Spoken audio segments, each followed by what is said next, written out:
The Marvelous Land of Oz Chapter 15. The Prisoners of the Queen.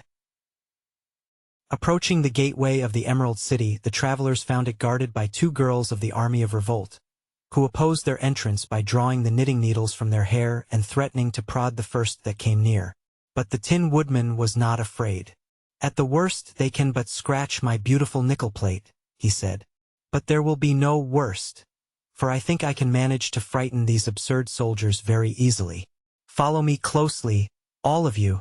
Then, swinging his axe in a great circle to right and left before him, he advanced upon the gate, and the others followed him without hesitation. The girls, who had expected no resistance whatever, were terrified by the sweep of the glittering axe and fled screaming into the city, so that our travelers passed the gates in safety and marched down the green marble pavement of the wide street toward the royal palace. "At this rate we will soon have your majesty upon the throne again," said the Tin Woodman, laughing at his easy conquest of the guards. "Thank you, friend Nick," returned the Scarecrow gratefully. "Nothing can resist your kind heart and your sharp axe." As they passed the rows of houses, they saw through the open doors that men were sweeping and dusting and washing dishes, while the women sat around in groups, gossiping and laughing. "What has happened?" the Scarecrow asked a sad-looking man with a bushy beard, who wore an apron and was wheeling a baby carriage along the sidewalk. "Why, we've had a revolution, your majesty, as you ought to know very well," replied the man. "And since you went away the women have been running things to suit themselves. I'm glad you have decided to come back and restore order, for doing housework and minding the children is wearing out the strength of every man in the Emerald City." Said the Scarecrow thoughtfully. "If it is such hard work as you say, how did the women manage it so easily?" "I really do not know," replied the man with a deep sigh. "Perhaps the women are made of cast iron." No movement was made, as they passed along the street, to oppose their progress.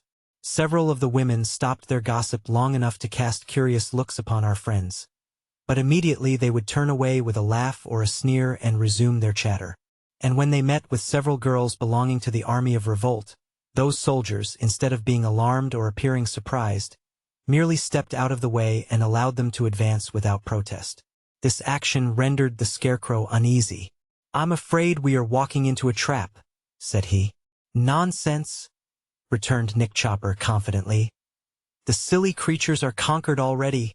But the Scarecrow shook his head in a way that expressed doubt, and Tip said, "It's too easy altogether. Look out for trouble ahead." "I will," returned His Majesty. Unopposed they reached the royal palace and marched up the marble steps, which had once been thickly crusted with emeralds but were now filled with tiny holes where the jewels had been ruthlessly torn from their settings by the Army of Revolt. And so far not a rebel barred their way. Through the arched hallways and into the magnificent throne room marched the Tin Woodman and his followers, and here, when the green silken curtains fell behind them, they saw a curious sight. Seated within the glittering throne was General Ginger, with the Scarecrow's second-best crown upon her head, and the royal scepter in her right hand.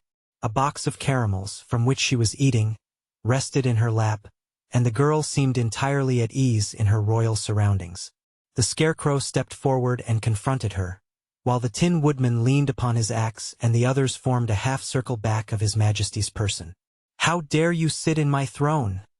demanded the Scarecrow, sternly eyeing the intruder. "Don't you know you are guilty of treason, and that there is a law against treason? The throne belongs to whoever is able to take it," answered Ginger, as she slowly ate another caramel. "I have taken it, as you see. So just now I am the Queen, and all who oppose me are guilty of treason, and must be punished by the law you have just mentioned." This view of the case puzzled the Scarecrow. "How is it, friend Nick?" he asked, turning to the Tin Woodman. "Why, when it comes to law, I have nothing to say," answered that personage. "For laws were never meant to be understood, and it is foolish to make the attempt." "Then what shall we do?" asked the Scarecrow in dismay. "Why don't you marry the Queen, and then you can both rule," suggested the Wogglebug. Ginger glared at the insect fiercely. "Why don't you send her back to her mother, where she belongs?" asked Jack Pumpkinhead. Ginger frowned. "Why don't you shut her up in a closet until she behaves herself and promises to be good?" inquired Tip. Ginger's lip curled scornfully. Or give her a good shaking, added the Sawhorse. No, said the Tin Woodman. We must treat the poor girl with gentleness. Let us give her all the jewels she can carry, and send her away happy and contented. At this Queen Ginger laughed aloud, and the next minute clapped her pretty hands together thrice, as if for a signal. You are very absurd creatures, said she. But I am tired of your nonsense and have no time to bother with you longer. While the monarch and his friends listened in amazement to this impudent speech, a startling thing happened. The Tin Woodman's axe was snatched from his grasp by some person behind him, and he found himself disarmed and helpless. At the same instant a shout of laughter rang in the ears of the devoted band, and turning to see whence this came they found themselves surrounded by the army of revolt, the girls bearing in either hand their glistening knitting needles. The entire throne room seemed to be filled with the rebels, and the Scarecrow and his comrades realized that they were prisoners. You see how foolish it is to oppose a woman's wit, said Ginger gaily. And this event only proves that I am more fit to rule the Emerald City than a Scarecrow. I bear you no ill will, I assure you, but lest you should prove troublesome to me in the future I shall order you all to be destroyed. That is, all except the boy, who belongs to old Mombi and must be restored to her keeping. The rest of you are not human, and therefore it will not be wicked to demolish you. The Sawhorse and the Pumpkinhead's body I will have chopped up for kindling wood, and the pumpkin shall be made into tarts. The Scarecrow will do nicely to start a bonfire, and the Tin Man can be cut into small pieces and fed to the goats. As for this immense Wogglebug, highly magnified, if you please, interrupted the insect, I think I will ask the cook to make green turtle soup of you, continued the Queen reflectively. The Wogglebug shuddered. Or, if that won't do, we might use you for a Hungarian goulash, stewed and highly spiced, she added cruelly. This program of extermination was so terrible that the prisoners looked upon one another in a panic of fear. The Scarecrow alone did not give way to despair. He stood quietly before the Queen, and his brow was wrinkled in deep thought as he strove to find some means to escape. While thus engaged he felt the straw within his breast move gently. At once his expression changed from sadness to joy, and raising his hand he quickly unbuttoned the front of his jacket. This action did not pass unnoticed by the crowd of girls clustering about him, but none of them suspected what he was doing until a tiny gray mouse leaped from his bosom to the floor and scampered away between the feet of the army of revolt.